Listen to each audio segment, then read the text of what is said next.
Halo semuanya, balik lagi sama gua Lucky ID. Seperti biasa, sebelum mulai videonya buat kalian yang baru gabung jangan lupa di subscribe karena subscribe itu gratis, tidak bayar, dan jangan lupa juga nyalakan lonceng notifikasi agar tidak ketinggalan update video dari channel ini. Terima kasih dan selamat menonton.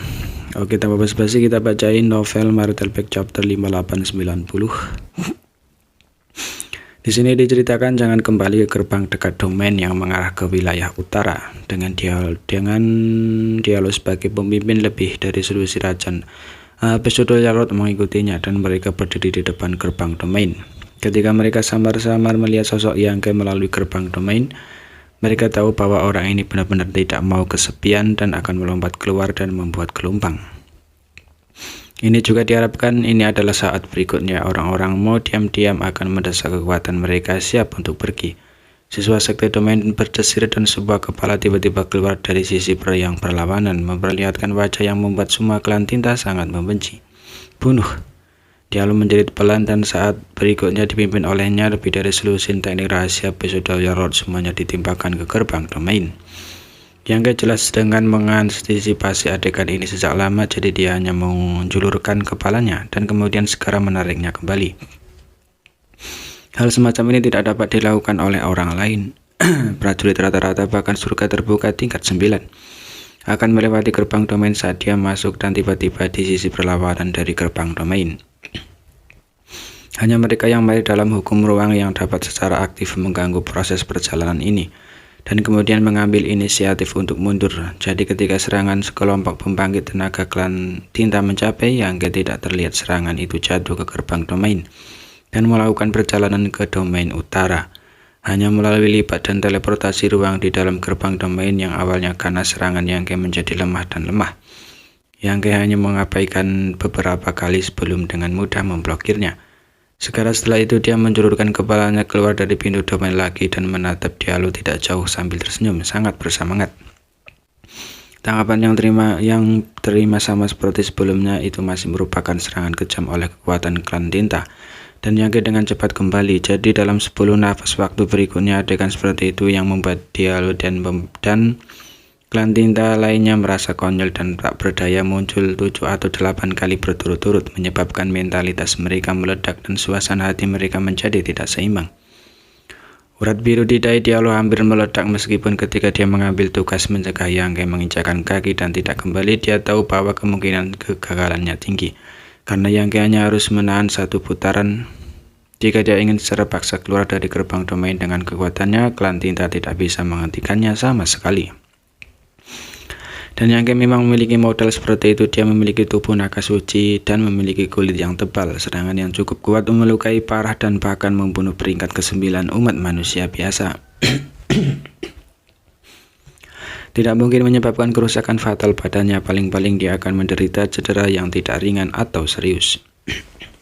Selama Yangke menerobos dan tidak kembali dengan sarana dan energi klan tinta saat ini, tidak ada cara untuk menahannya terlalu banyak. Intinya Dialog adalah memberikan luka yang cukup pada Yangke sebelum menembus level. Jika demikian, maka dia hampir tidak bisa membuat penjelasan dengan Monaye. Sebagai sisi pertahanan tidak sulit untuk melakukan ini, tapi dia tidak pernah menyangka bahwa Yangke benar-benar bisa membuat kehidupan bunga yang tak tahu malu. Setiap kali dia menunjukkan kepalanya, orang-orang kuat di pihak klan tinta berusaha sekuat tenaga untuk menyerangnya, karena jika dia tidak melakukan ini, tidak ada yang bisa mengatakan apakah dia benar-benar akan melompat keluar seperti ini.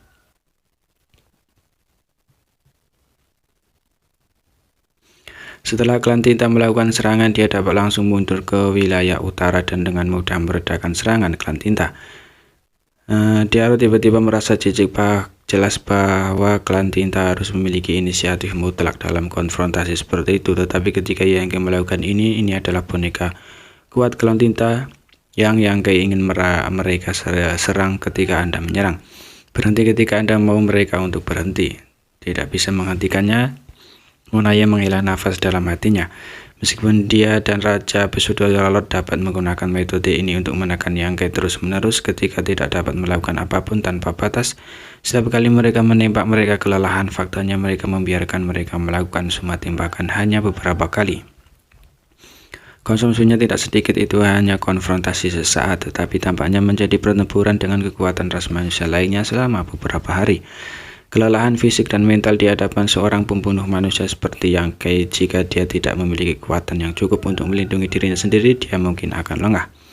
Pada titik ini Monaye mengangkat tangannya sedikit dan membuat gerakan. Ketika Solution atau lebih Pesodaya Lord melihat ini, mereka segera bergerak lebih dekat ke tempat dia berada.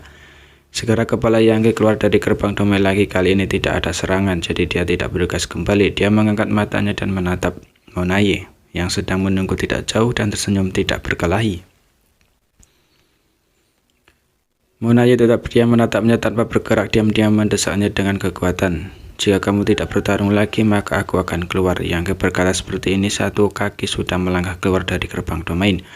Aku benar-benar keluar, Yang Kai berkata lagi, seolah dia sedang memainkan permainan yang menarik dengan ekspresi menggoda di wajahnya.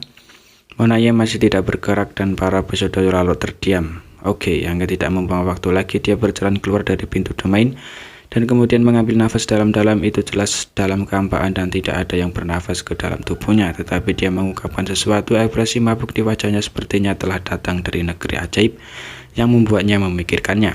Bunuh dia. Monaye benar-benar tidak tahan lagi.